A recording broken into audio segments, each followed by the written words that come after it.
Ethel Cain. Oh my gosh. Willow B. Tucker, I'll always love you. This has been long awaited, right? Ever since I first got introduced to Ethel Cain on stream with Preacher's Daughter, I just I automatically loved her sound and all her capabilities musically. Um I will say I didn't like that one album that she dropped. It was called Perverts. I just yeah, drone music, not my vibe at all, but I have hope for this album, okay? I think she's going to do good things. Good things, sonically, better things. Oh my gosh, you actually give a yes, I do. Trilingual? All right. You didn't have to flex on me, but it's cool. Get on Genius? I am a genius. I don't need Genius. Do we need Genius? No, we don't need Genius. But fine, I'll pull it up. Give me a second. Oh. What's the best song on this album? Oh, it's already here, bro. It's the first thing that pops up on the homepage. Cool. Okay, look. Here we go. Right. Yeah. All right. What is this? Cain has written verified annotations on Genius for most of the songs. Oh, bet. So we don't have to guess. She just laid it out for us. Cool. All right. I got a burp. I feel it. Hold on. All right, it went away. All right. Ethel Cain, the experimental art pop singer songwriter whose real name is Hayden, burst on the scene. Yeah, Preacher's Daughter. Yep. We know this. Now she's back with a prequel, Willow B. Tucker, I Always Love You, which takes place in 1986, 5 years before the action of her previous album. Okay. I listened to Preacher's Daughter a minute ago, so if I remember correctly, the plot was like she liked this guy, Willoughby. I think she like grew up with him or something, fell in love with him, and then they like fell out or something, and then some dude tried to kill her, eventually like put her in a freezer and then ate her or something. I forgot. Something like along those lines. It was weird. But okay. The single Nettles and F Me Eyes, both of which are packed with lyrics that set scenes, build characters, and contribute to the overall narrative. It's a lot to unravel, but fortunately, Cain has written verified annotations on Genius for most of the album's tracks, so be sure to visit the song pages for insights from the artist herself. Okay, bet. What's up? This is actually not Cain's first full-length record of 2025. Back in January, she released Perverts, a dark, drone-heavy album. Yeah, I didn't like it. All right. Here we go. Let's do it. Track number 1 is Janie. Oh, I need to switch sides. Hello. I can make myself bigger, too. Damn. Oh, I'm big as hell. Hell yeah. All right. Let's move these. Bang. Where's the chat? All right, chat's still up there. Cool. We're chilling. All right, let's do it. 10 tracks. Let's do it. Let's see what this is going on here. Huh?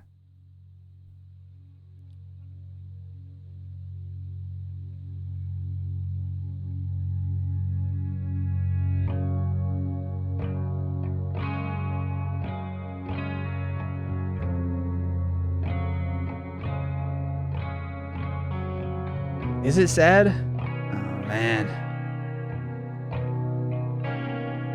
Fuck. Alright, here we go. This is gonna be something good. Hold me. Smell of mildew. I wanna die in this room. I still shake just by nature. Easy to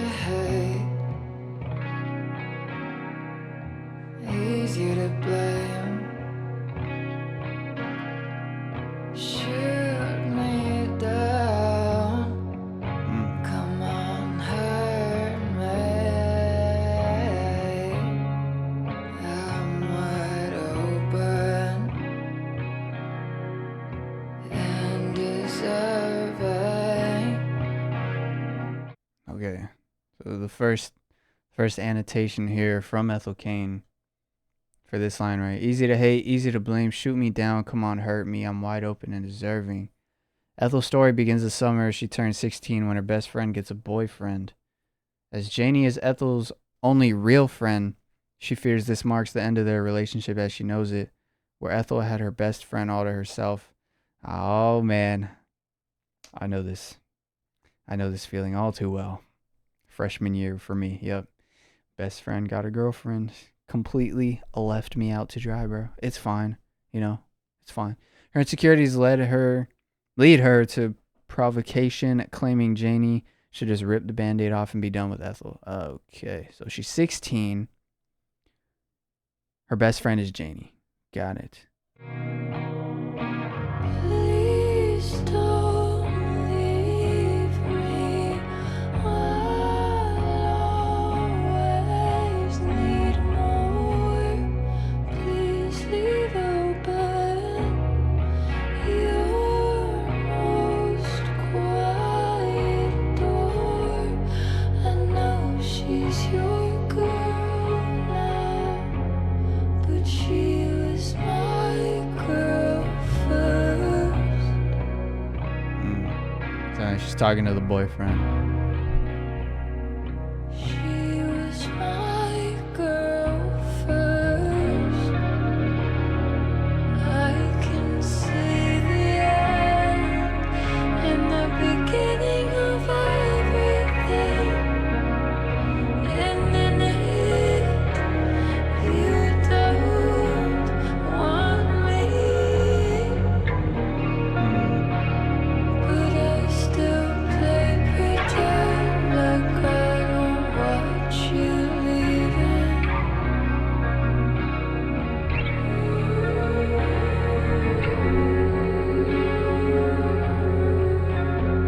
I will always love you. I will always love you. I will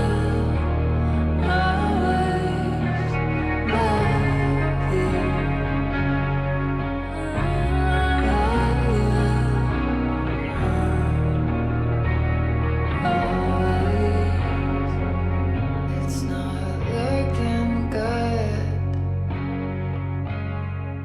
but did it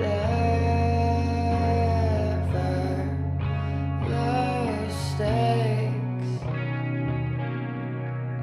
low faith, but I will wait. I will wait. I will wait. I will wait.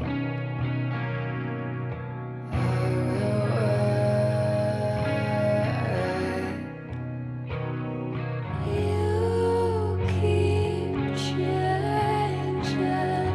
I will stay the same. And turn the page to find it blank, except for my last name. I know you love her, but she was my sister first.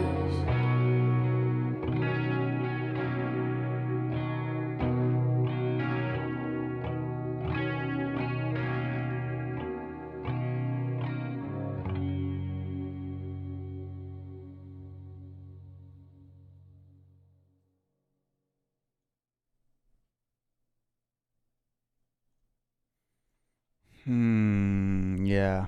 This one hit. This one hit, bro. I have felt this in my life.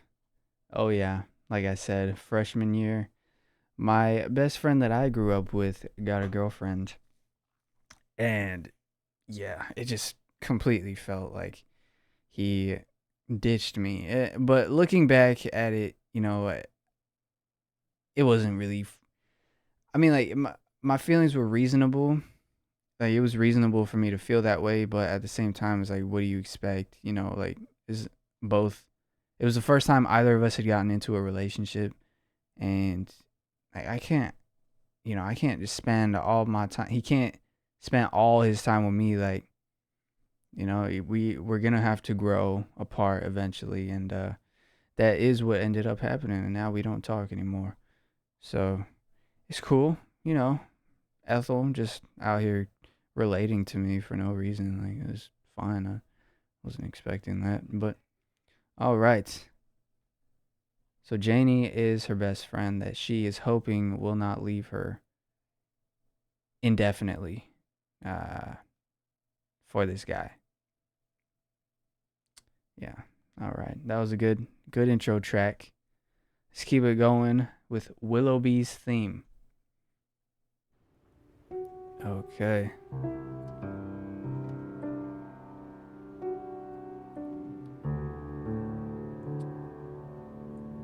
Okay.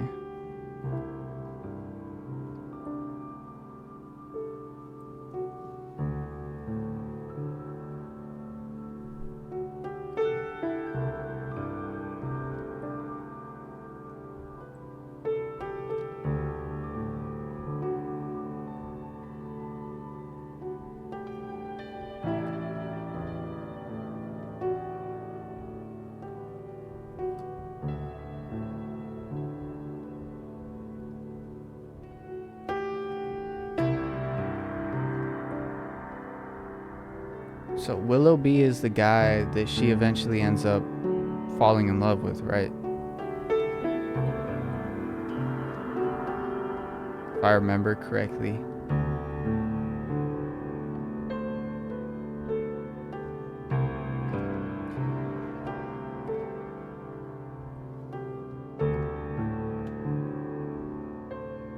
Yes, I have to do the whole album.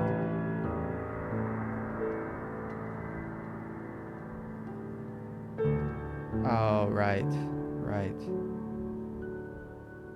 Yeah.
Yeah, it said that this album takes place 5 years before Preacher's Daughter. So I'm curious as to what kind of events are gonna unfold.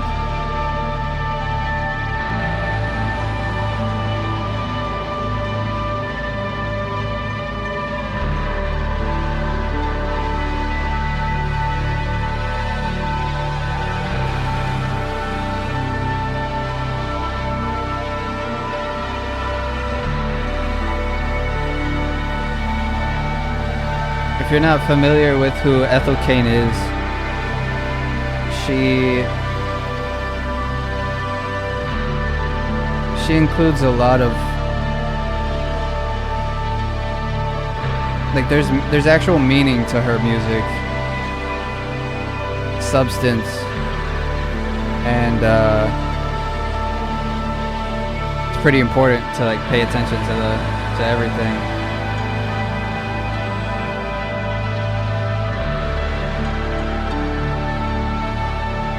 Got you. But yeah, she's got great vocals.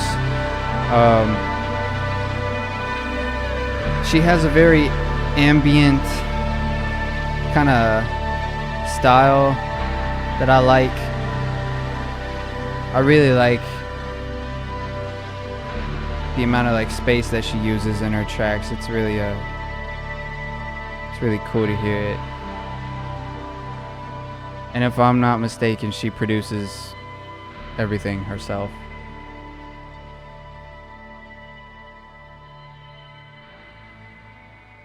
Okay, that was Willow B's theme. Very dramatic, very cinematic. Moving on to F Me Eyes. We heard this.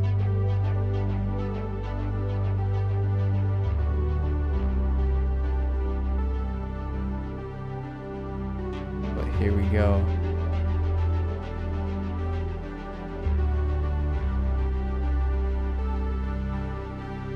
She really gets around town in her own Cadillac, in her mom's jeans that she cut to really show off her ass. She's got her makeup done and her high heels on. She's got her hair up to God. She's gonna get what she wants. Her nails are heartbreak red, 'cause she's a bad motherfucker, and all the boys wanna love her when she bets her fuck me eyes.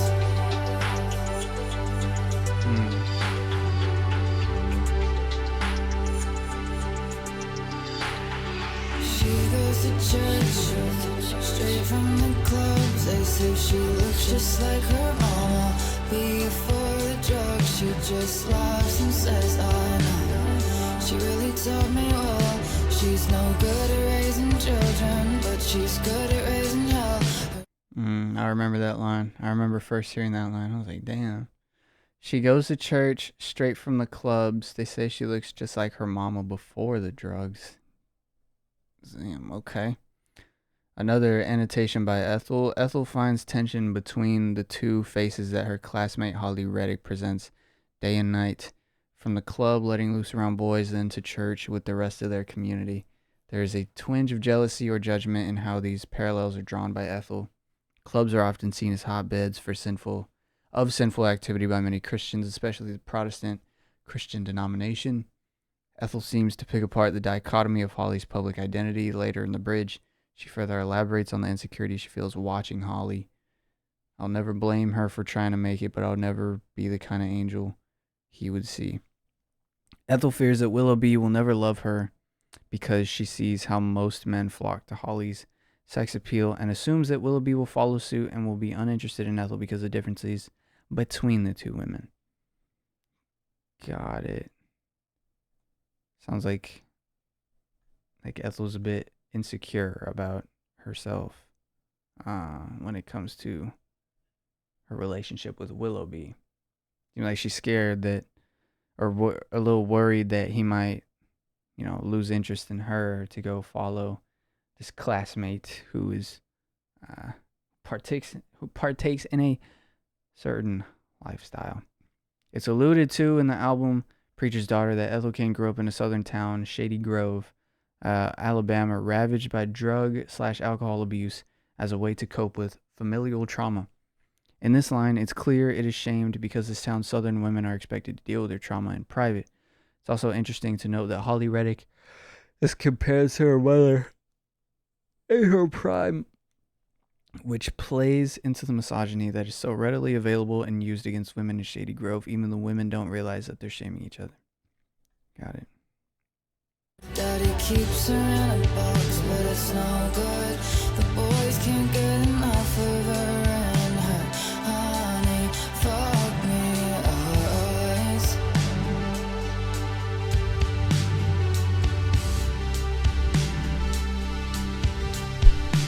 What's up, Hannah? She's just along for the ride. She's scared of nothing but the passenger side of some old man struck in a dark parking lot. She's just trying to feel good right now. They all wanna take her out, but no one ever wants to take her home.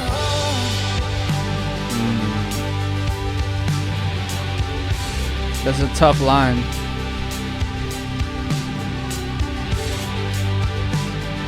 Saying like they'll date her or use her for, you know, pleasure or whatever, but they'll never take her seriously.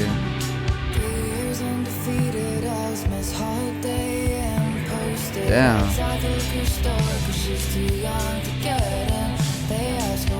Damn. 3 years undefeated as Miss Holiday Inn. Damn, bro. Says that's the nickname that she or that people gave her. It's what she's known as because she right. You know what she's implying with that.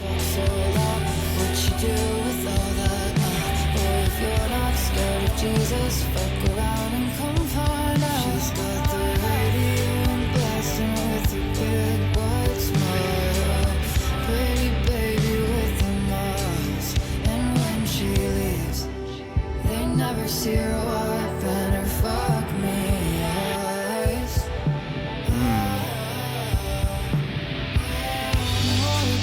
She's just along for the ride. She's scared of nothing but the passenger side of some old man's truck in a dark parking lot. She's just trying to feel good right now. They wanna take her out, but no one ever wants to take her out. Yes.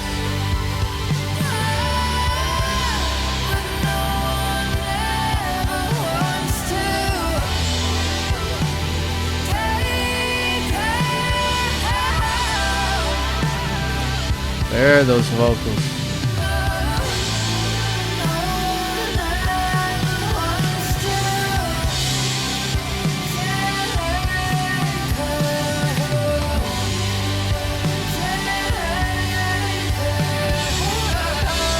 Oh my gosh. This is really good.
It's really easy to get lost in the production of the tracks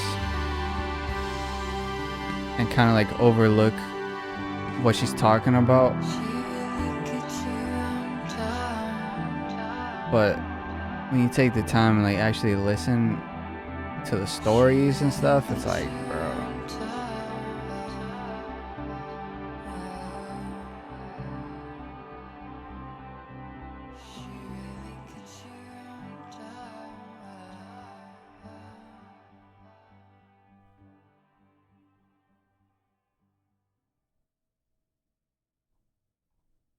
Yeah, I heard that one time before when it first dropped. She dropped it as a single. I liked it then, I like it now. It's a really good song. She does a really good job of portraying like her classmate, this Holly character.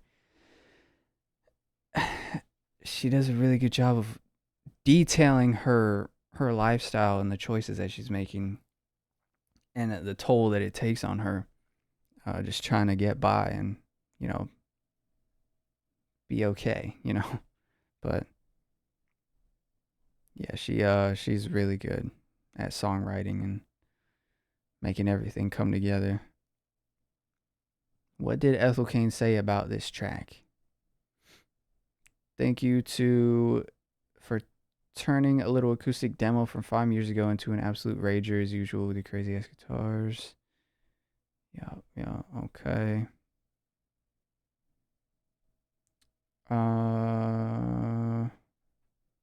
Kind of like writing a song about a girl or something. My favorite 80s pop song of all time is Davis. I don't know what that is. I always thought that was the most beautiful song ever growing up, and we covered it last year on tour. Kind of as like a teaser almost for this song, but I revisited it, and I didn't actually write this with the intention of going on with it. I was gonna put it on my EP Inbred a while back, and then scrapped it. And then one day I was out driving on like the most beautiful day, and I just put it on randomly thinking about it, and I was like, wait, I like this, and so kind of spruced it up, gave it some bigger drums and some guitar, and still I was like, this song can go even bigger. Like this song needs to sound like it's busting in your eardrums. And I texted my good friend and I said, you do the craziest, most beautiful synth pop or synth wave, kind of 80s nostalgia, the kind of retro, futuristic. Okay. Yeah. Yeah, it's a really good song. And then the next track, we got track number 4 is Nettles. This was another single that dropped. We heard this. I heard this about like 1 or 2 times, but play it. Lyrics are here, so that's nice.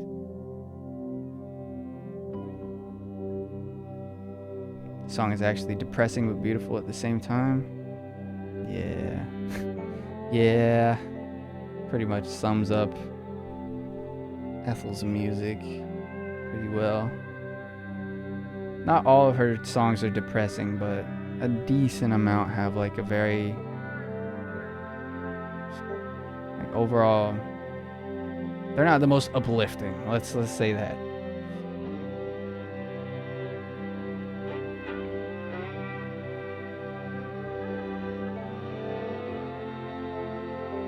But I like that.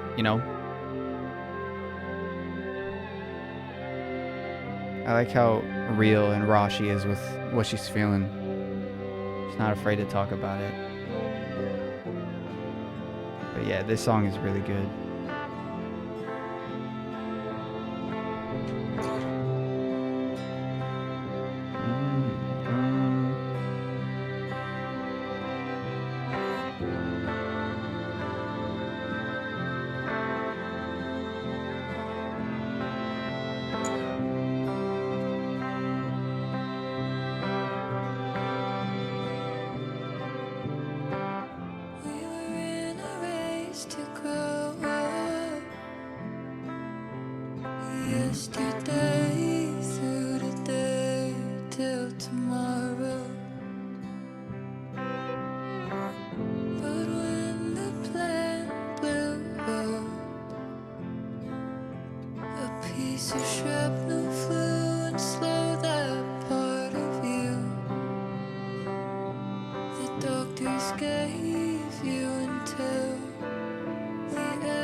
Is this about Willoughby?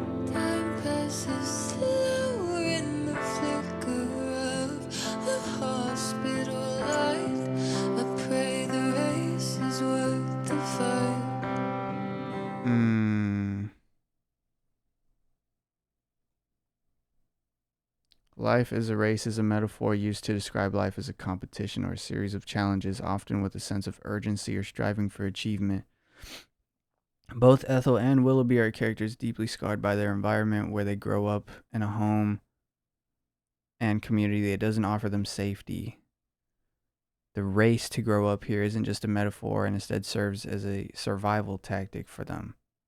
Like finally leaving the place. If they can grow up fast enough, they believe that maybe they can escape the forces pulling them down. As such, Ethel and Willoughby were constantly pushing forward, prematurely aging themselves under the weight of their circumstances. Many children and teenagers also tend to want to grow up as fast as possible and do what they see as adult behaviors because of their perceived boredom and lack of freedom with childhood. Yeah. At younger ages in an effort to feel and be treated as older. These lines in particular also mirror the circumstances where young people are forced to mature too quickly due to trauma. Oh no, bro, not again. Not again. Not again, man. This happened during Preacher's Daughter, man.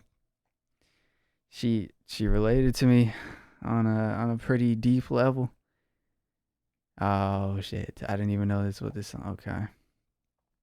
When one grows up under duress, there is no real separation between past, present, or future. Every day feels like another step in the same struggle. This is the case for Ethel and Willoughby.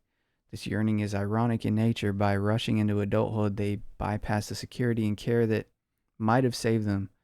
Trauma accelerates time and robs people of the slowness that growing up should be.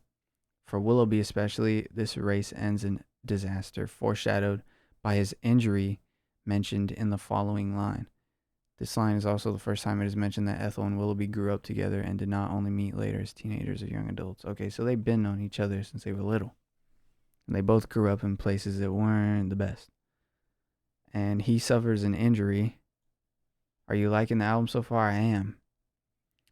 In the budding stages of their relationship, Ethel is stricken with anxiety of losing Willoughby. She dreams of all the ways she could lose him, and thoughts of his death consume her. Yeah. Sienna by the Marias. I think so. I think I have. I'm not sure. Oh man. Okay, so he suffered an accident. Got it. Okay. And she is scared of losing. I mean, obviously, be scared of losing your loved one, but A piece of shrapnel flew and slowed that part of you. she's heard the whole album. All right. The doctors gave Band. you until the end of the night, but not till daylight. Not till daylight. Time passes slow in the flicker of the hospital light. I pray the race is worth the fight. Made a fool of myself down on Tennessee Street. It wasn't pretty like the movies. It was ugly like what they all did to me. And they did to me what I wouldn't do to anyone. You know that's for sure. Tell me all the time All right, here it goes. not to worry. And think of all the time I'll have with you. So When I fire. wake up on my own. Wake up on my own. Held close all the time, knowing I'm half of you. The strings. The strings. They always hit. They always hit. Ah. Come the drums. Creeping in. As they should.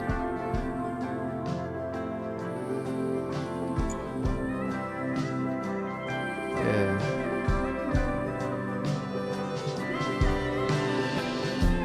Lay me down where the trees bend low. Put me down where the greenery stings. I can hear them singing. To love me is to suffer me, and I believe that. To love me is to suffer me, and I believe it. Ethel likens herself to the Nettles, believing that she too is difficult. For anyone to love her, they must first be able to suffer her.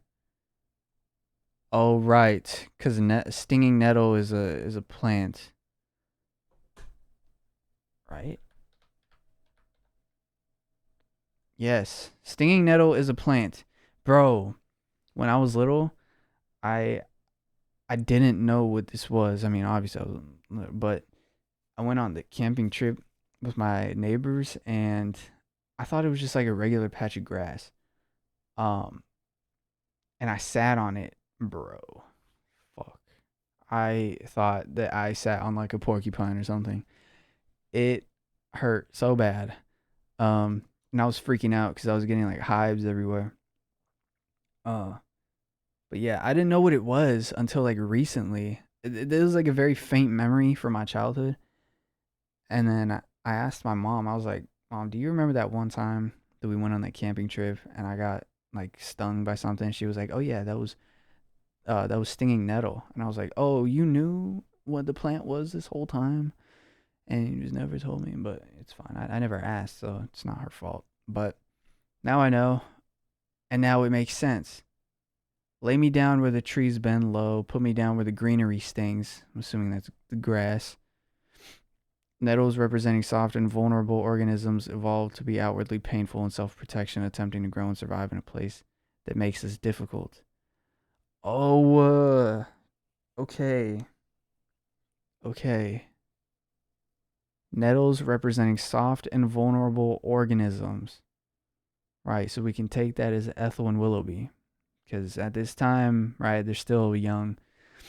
Evolved to be outwardly painful in self protection, attempting to grow and survive in a place that makes this difficult. So she's relating her and Willoughby's experience growing up in this harsh environment to the plant that is the nettles, because they share the same kind of characteristics in the way that they, right, live, survive. Oh, I didn't even know it had a double meaning like that. That's tough. Okay. Wow. Nah, she's different.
Hold on. There's a lot that happened here.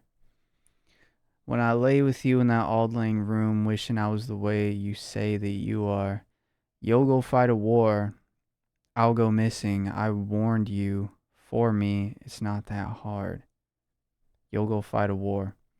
Willoughby, a boy on his way to becoming a man, will handle his pain the way he believes men should. He'll go out into the world and fight his battles, confronting his demons by force. I'll go missing. Meanwhile, Ethel, a girl becoming a woman, fears she will follow in the footsteps of the women before her and retreat from the problem quietly. She'll swallow the pain and become emotionally unavailable in the process. I warned you, for me, it's not that hard. Ethel has never thought highly of herself. She sees herself as nearly invisible, and the idea of retreating from the world would be easy, as she feels no one would even notice her absence in the end. Damn, okay. That picture on the wall you're scared of looks just like you. I want to bleed, I want to hurt the way the boys do. I don't get that. The way the boys do? Ethel yearns to experience pain and expression in a way that is culturally coded as masculine. She envies the perceived emotional clarity and physical freedom boys are often allowed when expressing distress through anger or violence. Oh, because that's kind of like what's expected of them. They're not really expected to talk about their feelings openly the way that men, boys, really like express themselves in a way that's culturally, accepted is through violence sometimes.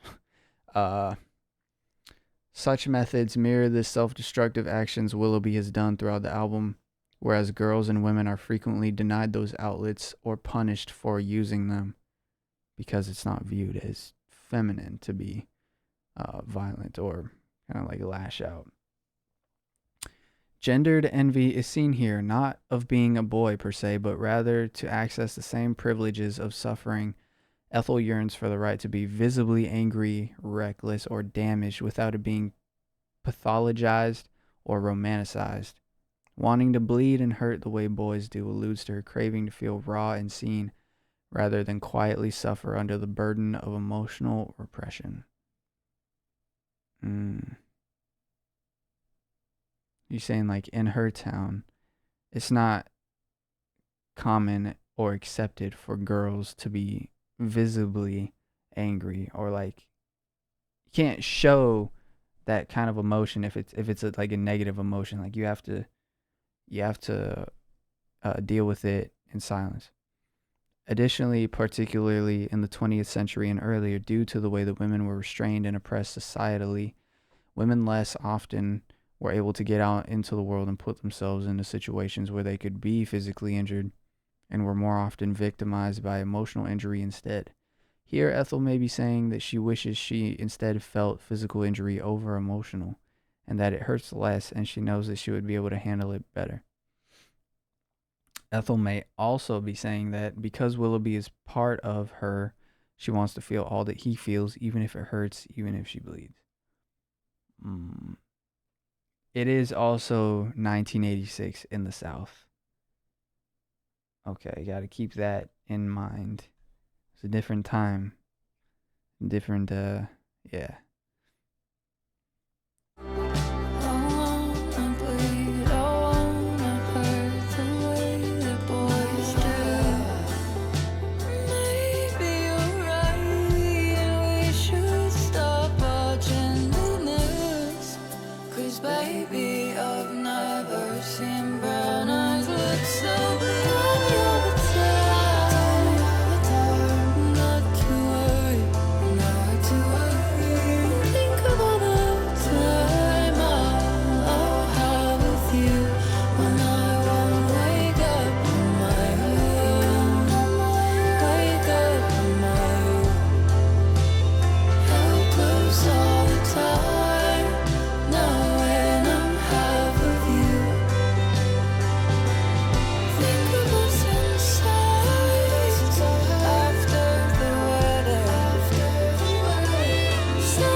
Strings are so fire.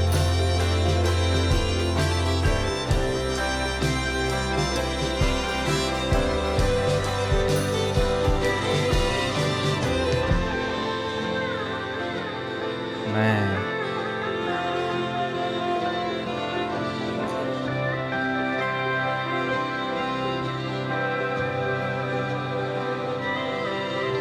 Gardenias on the tile where it makes no difference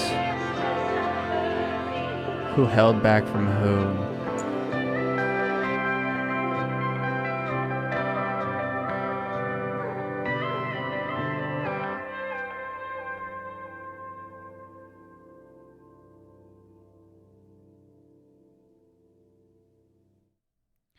Gardenias are her mother's favorite flower. She envisions them at home, newlywed, surrounded by the imagery that invokes the stories of when her own parents first fell in love.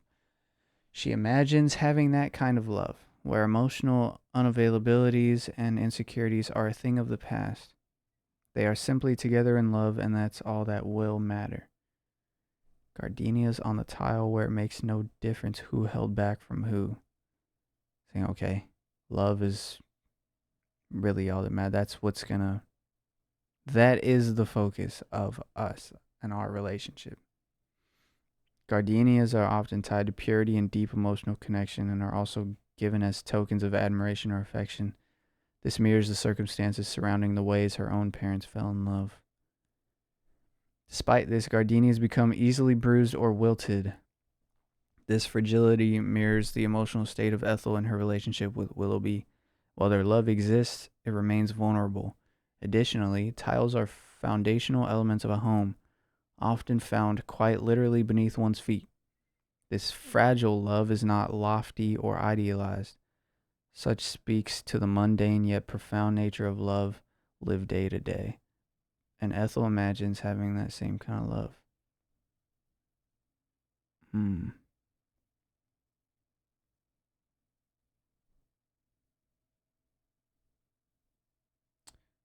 Love and beauty can often persist in spaces that are otherwise cold or emotionally barren.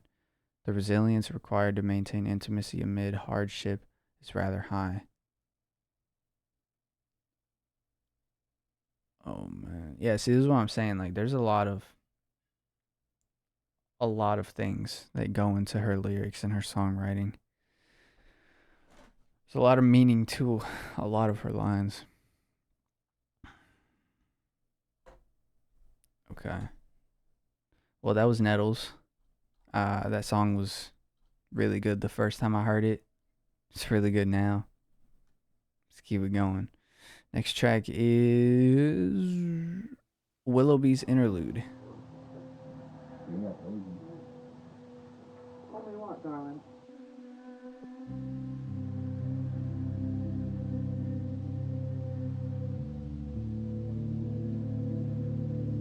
Which is an instrumental.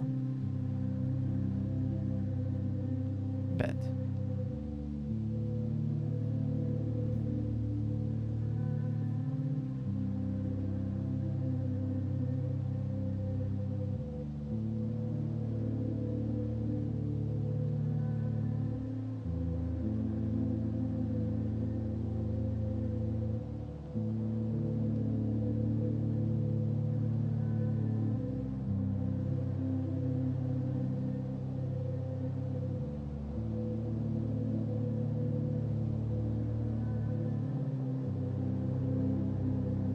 Yo, someone's following you. Pretty fun. Thank you for the follow. Appreciate you.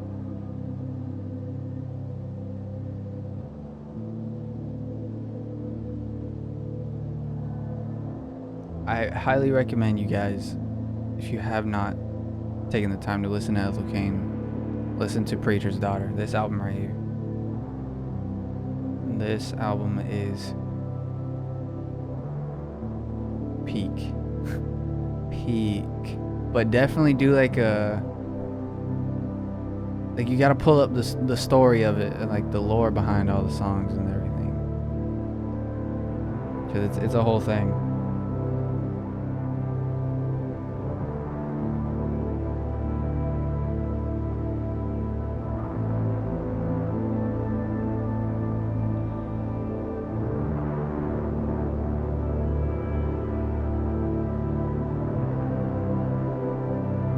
No, I haven't. I don't think so. Actually, I might. I don't know.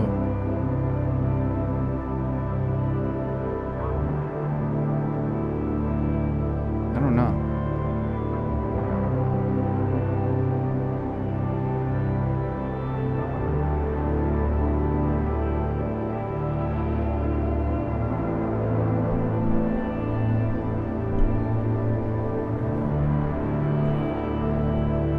Feeling good, bro. How about you?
What a name. Juicy Panoche. What a name, dude.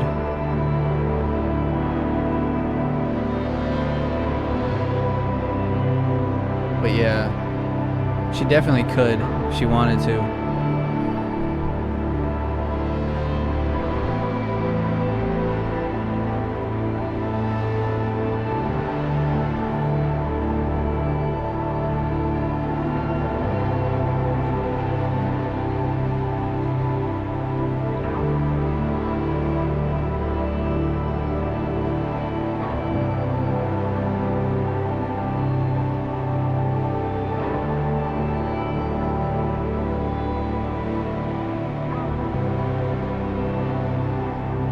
Don't do that.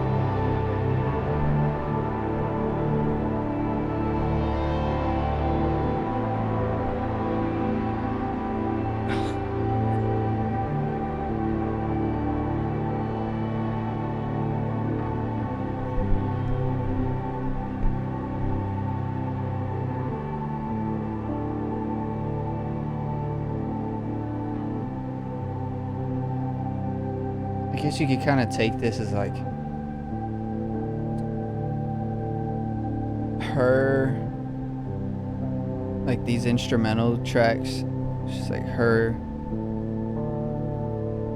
all the time that she spends just thinking about this dude.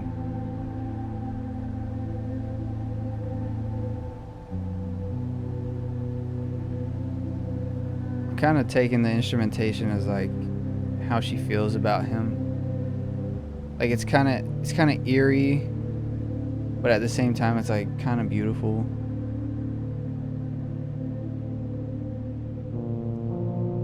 It has a very like kind of floating vibe to it.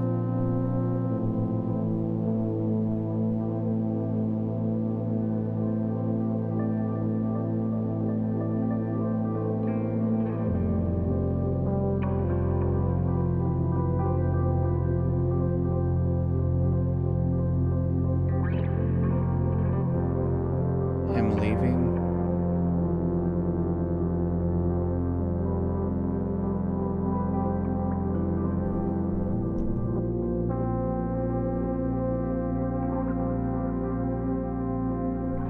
I don't know. I think it could be.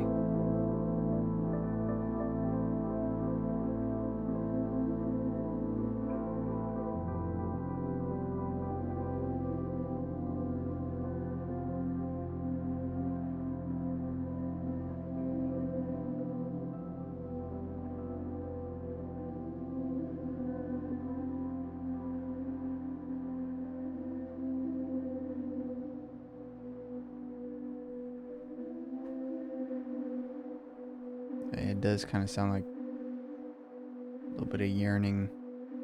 Maybe he did leave?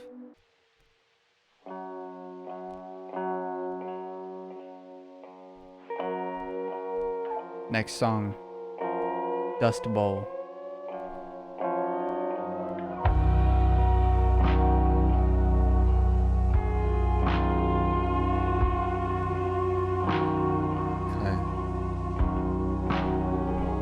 Pretty boy, natural blood stained blonde, with the holes in his sneakers, and his eyes all over me, driving, slash or flick again, feeling me up as a porn star does. He's watching me instead. 8th grade death pack strike me dead. Oh, My gosh. Alabama, laid out in front of your eyes.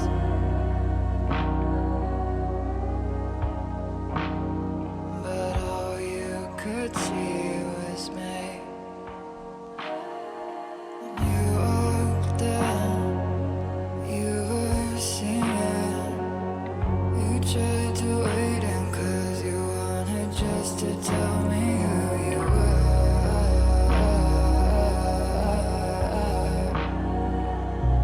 You were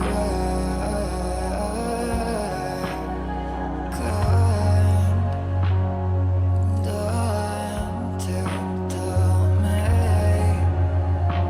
you wait if I have to make sure.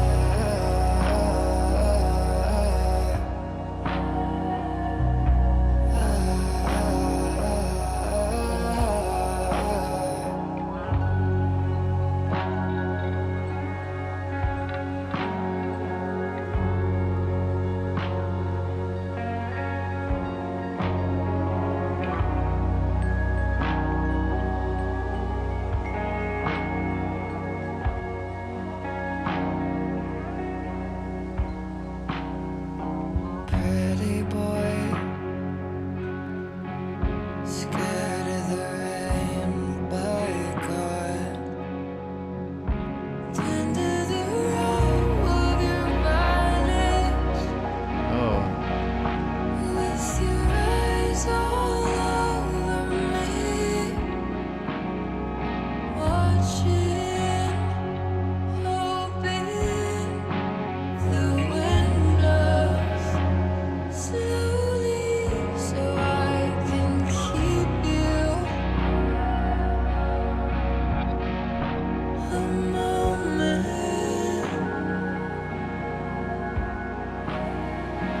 Grew up hard, fell off harder, cooking our brain, smoking that shit your daddy smoked in Vietnam.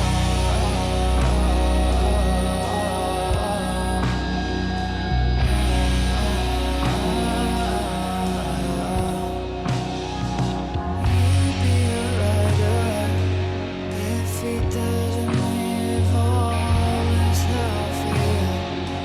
Saying if you could, you'd leave it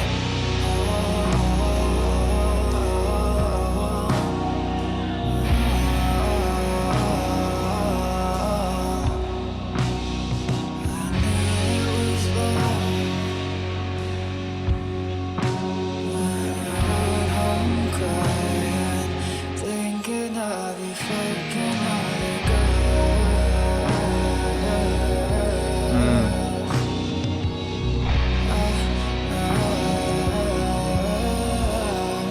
But when you said that you're in love, I never wondered if you're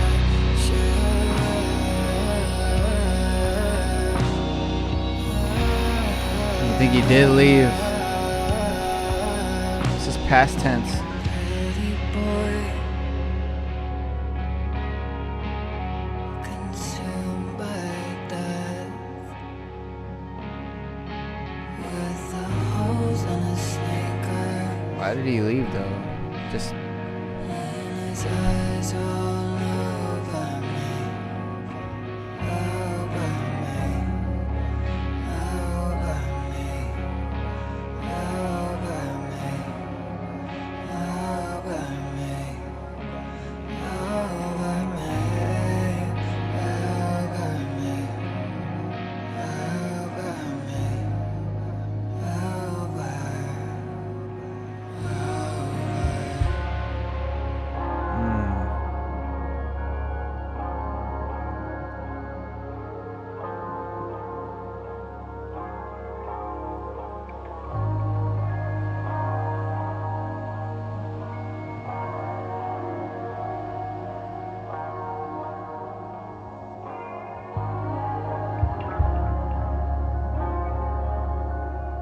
yeah.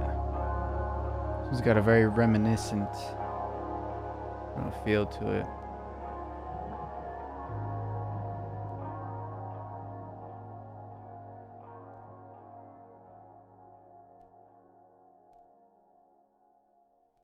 That one was good.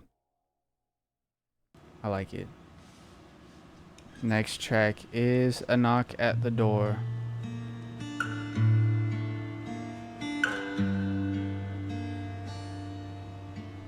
I'm gonna listen to the whole thing and then go through the annotations after. I just wanna feel like that's the best way to do it.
Follow Silly V.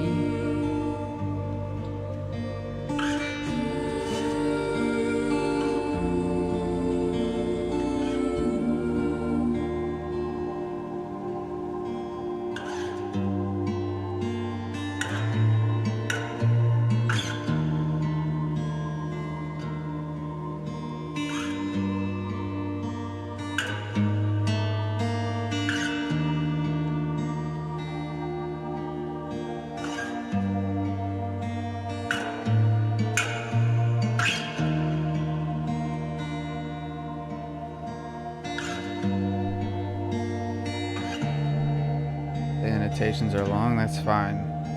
We got time.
Okay.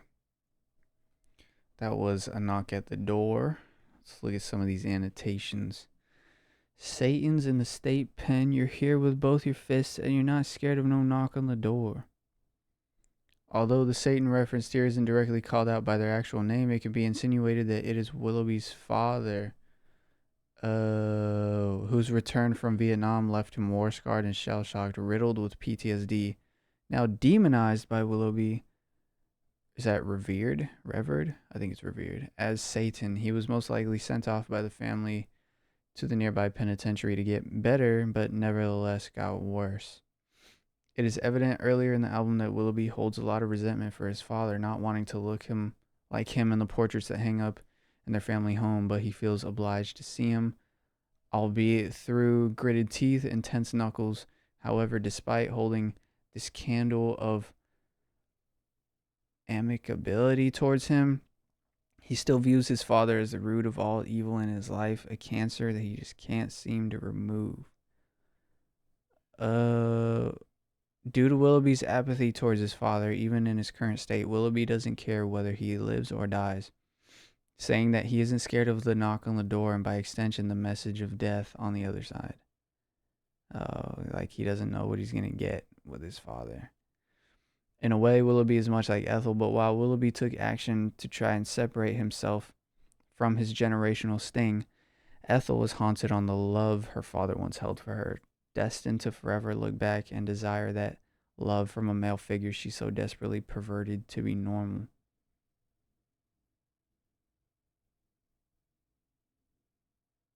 So Willoughby is trying to get away from as far away as possible from his father. And Ethel is trying to find that love that her father, or that same kind of feeling that her father's love brought for her. In some countries, 3 knocks means that death is here. No one should ever see their friend they've known since they were just kids foam up and bite it on the floor. Ethel laments Willoughby's experiences watching him. What does this mean? Laments. Passionate expression of grief or sorrow. Mourn. Laments. The grief is most often born of regret or mourning.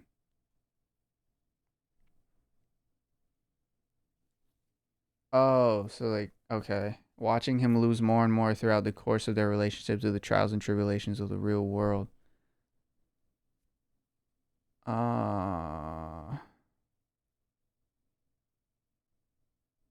Okay.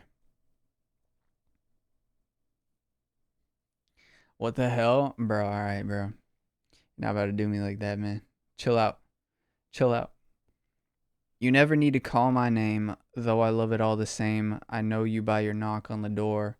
I know you by your footsteps on the floor. Still, she returns back to her own feelings of him, continuing to hold him in the light of her obsessive love, mythologizing him and how well she knows him. She returns back to her own feelings of him. Okay. You're not scared of no knock on the door. Maybe you are. For the first time in their relationship, Ethel begins to question herself and whether or not Willoughby is truly the solid pillar of strength that will carry her out of the dark. Maybe some, what's it called? Some doubts going through her mind about Willoughby Tucker. All right. Next song is Radio Towers. Another instrumental?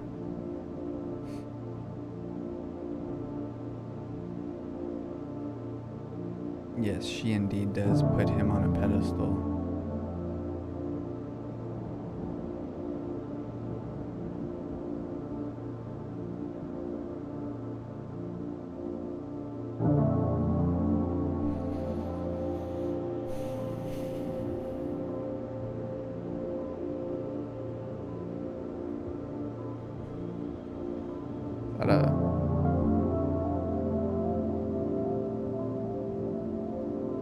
Is that a heart monitor?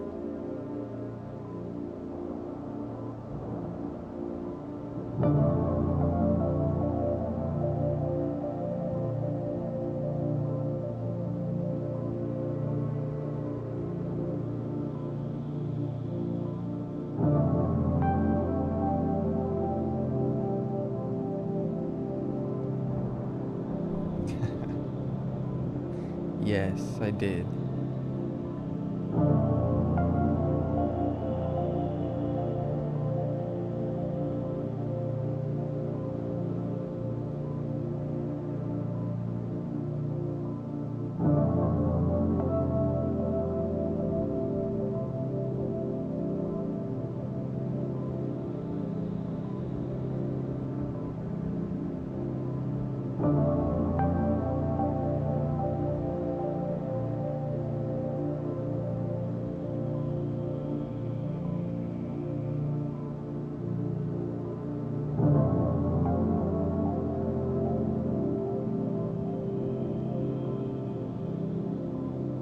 Yeah, I took it down.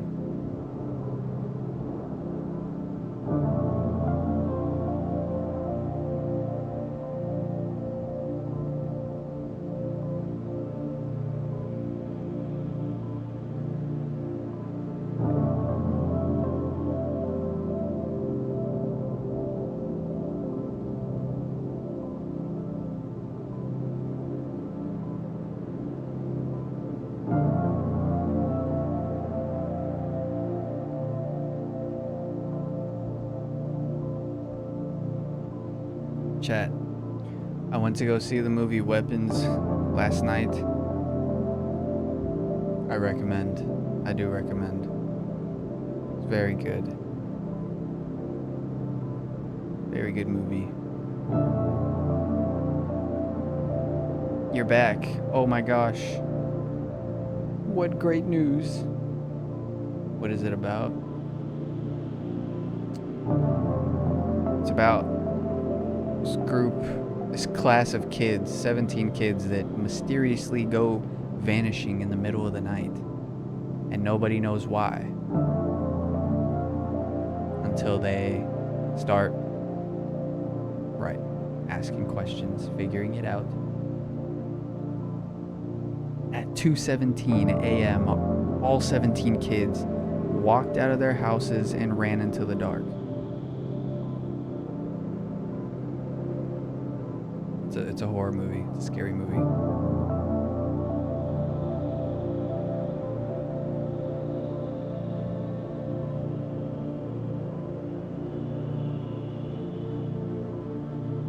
It is.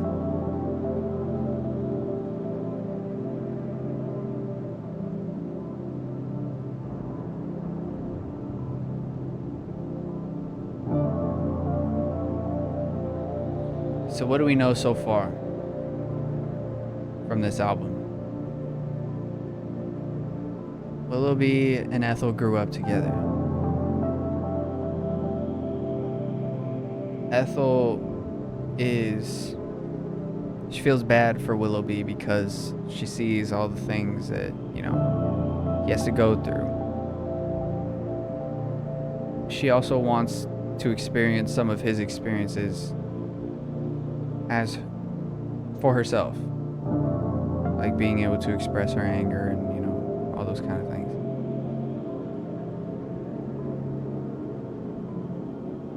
She does love him very much.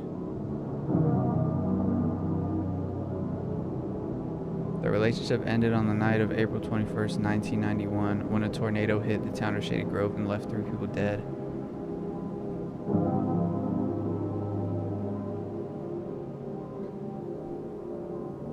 What the hell?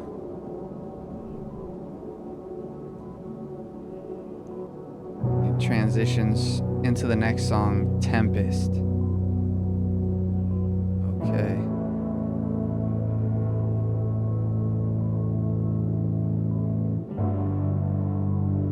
Track number 9. She's writing a book? Damn. If I read books, I would probably get it.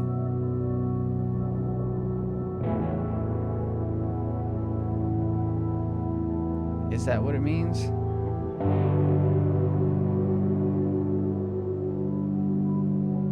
Oh. Okay. Look at you knowing things.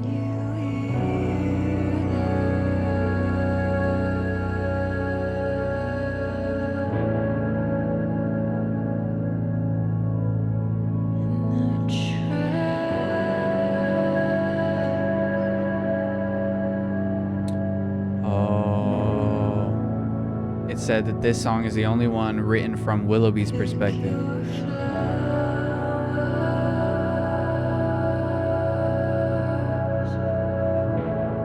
His biggest fear is the weather.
Low-key got chills when it dropped.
like he wants to die, bro.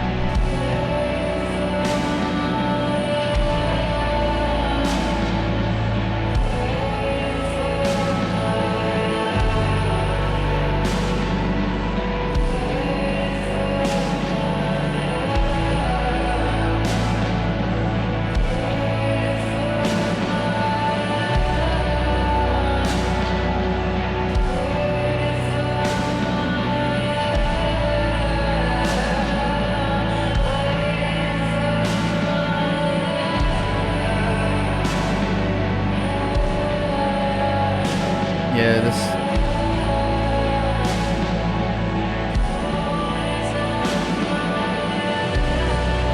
It does sound that way.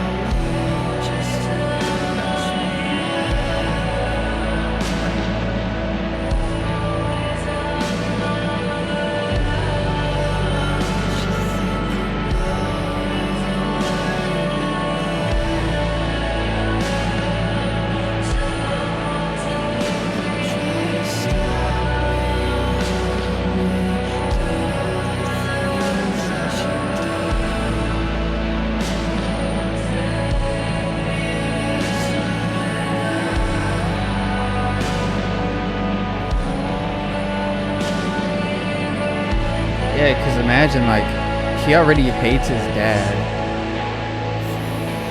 And he has to deal with him all the time.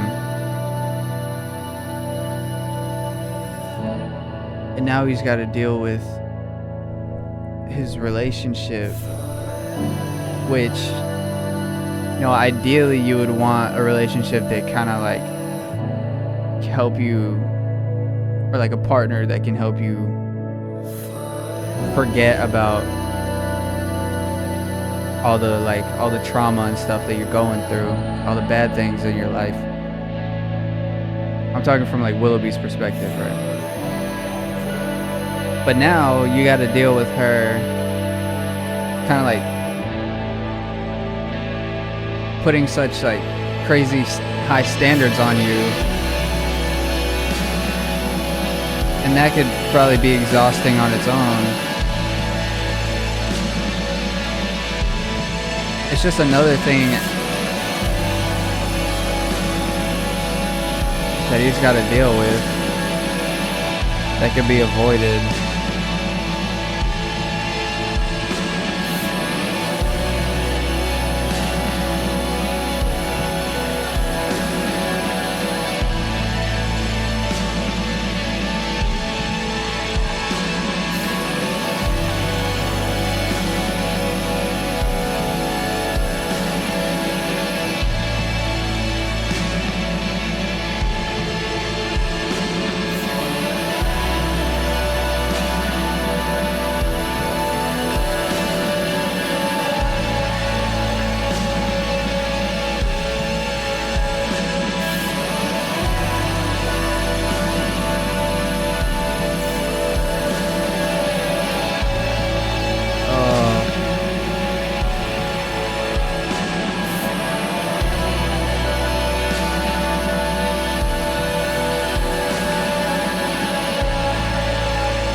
He hates his dad.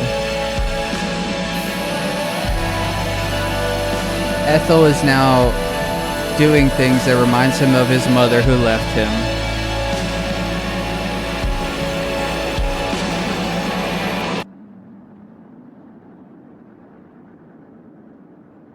His biggest fear is the weather. And now he's got to deal with the Tempest. Everything is not lining up for this dude.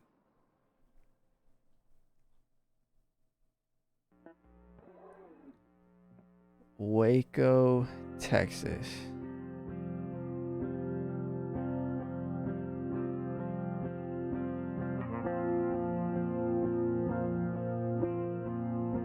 The last track.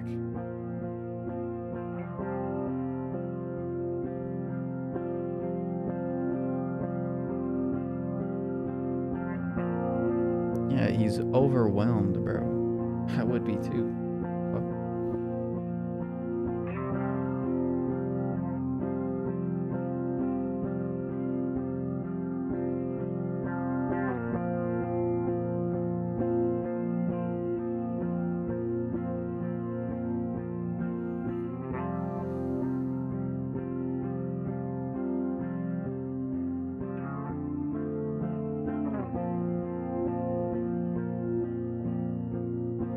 Oh, yeah. Not to mention, like, he has to deal with becoming a man without having, like, a proper father figure in his life. That's literally one of the hard, like, bro, that's pretty much. And his mom's not there. Like, bro, what is he supposed to do? He's just going with whatever, right? Whatever comes his way, he's dealing with it. Honey's heart is blue and a second of beat.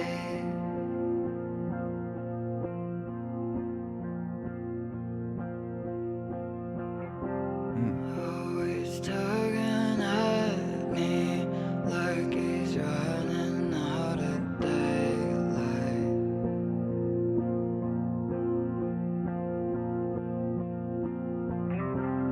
Yeah, my baby acts cool, but they all know something ain't right. Ain't right. Know something ain't right. Only acting this cool when he's walking with me.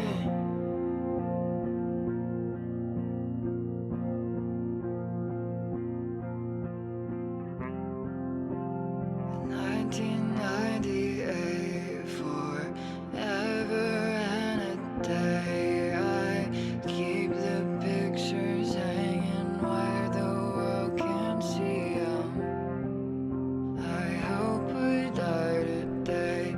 Save me from another late night of red eyes. But then the morning comes. Oh my gosh. You were there looking for me, but Oh my gosh. I was gone. Turned my back for a moment. You had fallen apart. They've been promising the lights as we beg for our lives, selling pages of the times we've been waiting on. Now the wait's too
What a line. But I still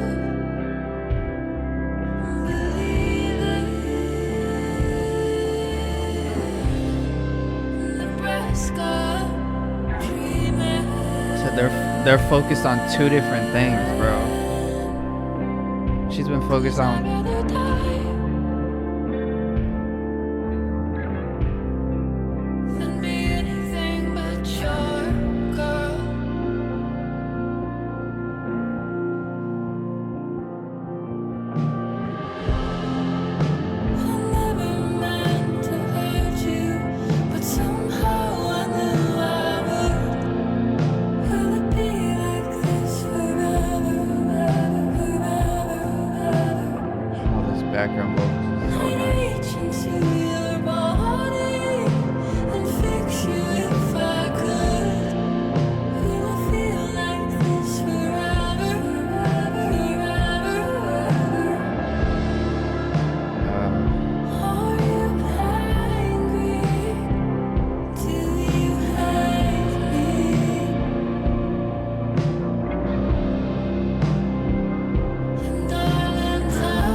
Yeah, it did sound like she was starting to realize, like, oh shit, maybe us being together isn't gonna help either of us in the long run.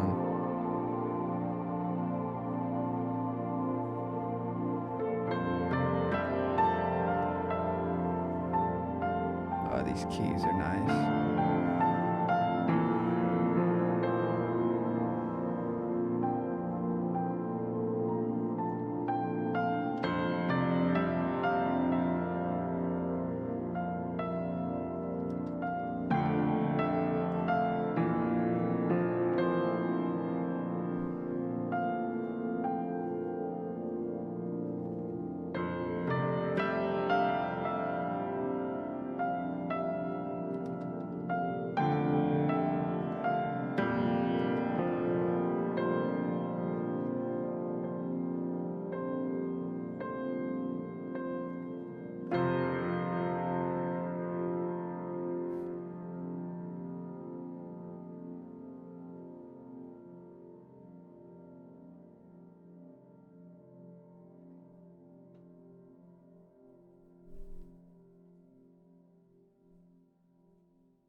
Wow, that was 15 minutes. What the hell? I didn't even know. There's a few things I noticed in this track. Where was it? Mm-mm-mm. I keep the pictures hanging where the world can see them. I hope I die today. Save me from another late night of red eyes. If I'm not mistaken, a red eye is a flight. It's a late flight. I'm pretty sure it's like really late at night. Um, but save me from another late night of red eyes. Then you can also interpret that as like you cry so much, so hard that your eyes turn red. So I think there's a um, little word play there. Maybe if she even meant to do that. But then the morning comes, you were there looking for me, but I was gone, turned my back for a moment, and you had fallen apart. Where was it? This part too. I've been picking names for our children. You've been wondering how you're gonna feed them. I was gonna say that they're both focused on different things. Right. The main thing that she's been focusing on is what their names are gonna be, and he's trying to figure out how they're gonna survive. Like there's a clear juxtaposition between these two lines which establish a stark difference between Ethel's and Willoughby's thoughts on expanding their family. Ethel carefully chooses the names for the future children, while Willoughby worries about how to keep them fed. Despite both of them facing this hardship together, there is some disparity on how they approach the possibility of children. Willoughby couldn't help his harsh pragmatism.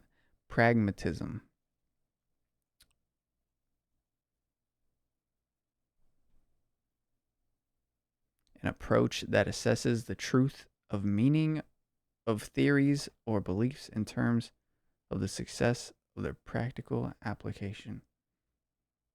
Problem solving. Okay. Couldn't help his harsh pragmatism, while there is a underlying layer of naivety and hopefulness in Ethel's concerns. One could suggest that all the burden falls on Willoughby's shoulders when it comes to providing for their growing family. Reminiscent of long established societal expectations for the man of the household to provide. Furthermore, one could suggest that Willoughby intentionally bears most of his burden in an effort to protect Ethel until he couldn't bear it any longer, overestimating his own limits. Yeah, this is a really, it's probably like the perfect way to end it, bro. Every stupid fuck ass house in Nebraska reference kills me. What?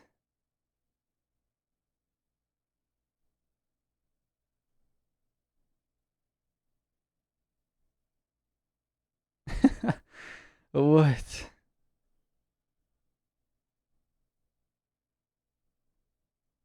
Christ is cruel, but you're so crueler line? Uh?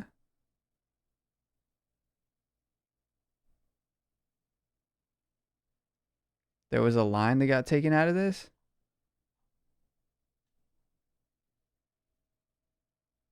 Oh.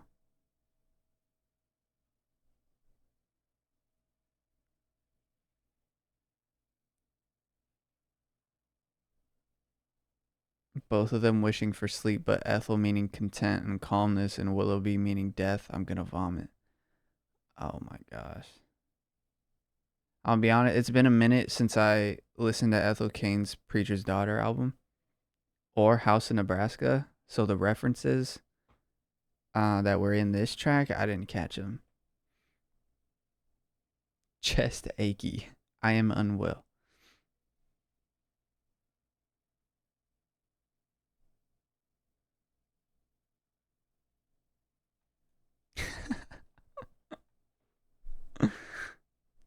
Darling, time may forgive me, but I won't. I'm gonna kill. Oh my gosh. Fans are funny, bro.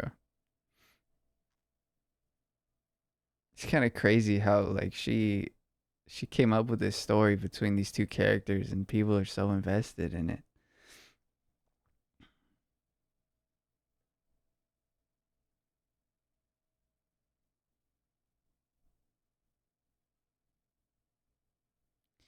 Love is not enough in this world, but I still believe in Nebraska dreaming because I'd rather die than be anything but your girl. Hey, so I'm crying. Oh my gosh.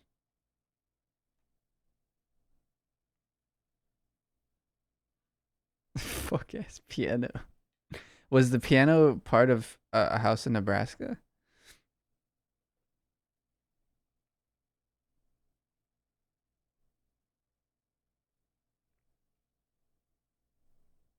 Man.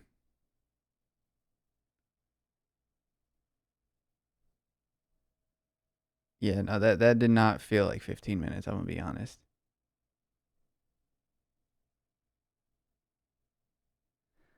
Oh yeah, there was when you look at like the backstory to this, she was talking about how it's a story about two characters who fall in love and a bunch of crazy shit happens. Um, but then she was also trying to tie it in with something that happened like 30 years ago. I don't know what the thing is. The events of the Branch Davidians, the Waco siege. What is this? Branch Davidians were a religious group, a splinter from the Seventh day Adventist Church, known for their doomsday prophecies and ultimately for the tragic 1993 standoff and fire in Waco, Texas, led by David. They combined beliefs from the Seventh day Adventist Victor and the Roden family. The group's beliefs included a belief in the restoration of the Davidic kingdom of Israel, and under Koresh they developed strong cult-like tendencies, with Koresh claiming to be the reincarnation of Jesus Christ and taking all the women as his wives. Oh.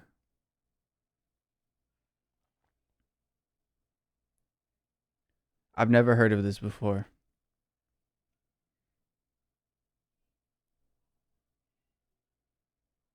So it was a standoff. The Texas Waco, the Waco siege.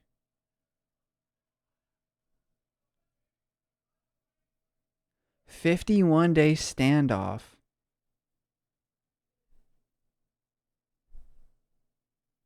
Oh my gosh. The Bureau of Alcohol, Tobacco, and Firearms, and later the FBI. It began on February 8th, 1993, with an ATF raid on the Mount Carmel Center near Waco, Texas. Following accusations of weapons violations, the initial raid resulted in a gun battle, leaving 4 ATF agents and 6 Branch Davidians dead. The siege ended on April 19, 1993, with a final FBI assault and a fire that engulfed the compound, killing 76 Branch Davidians, including David Koresh. Whoa. I had no idea this was a thing.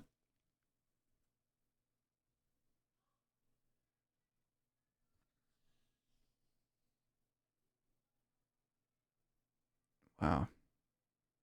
Is there like footage of it? Is this footage of it? I don't know if I could watch that here.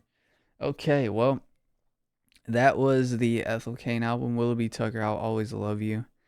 Again, there was probably some things I missed in this, which is, come on, that's is reasonable, okay? But whatever I did miss, be sure you guys drop it in the comment section, because I know you guys are gonna know a lot more than me. You guys are gonna know everything, so yeah, let me know. And if you enjoyed this video, be sure to like the video, subscribe if you're new, do all the things, come join the Twitch gang. I just dropped my new song called City Lights. It's out now on all platforms. Go listen to it. And I will see y'all in the next one, bro. Alrighty.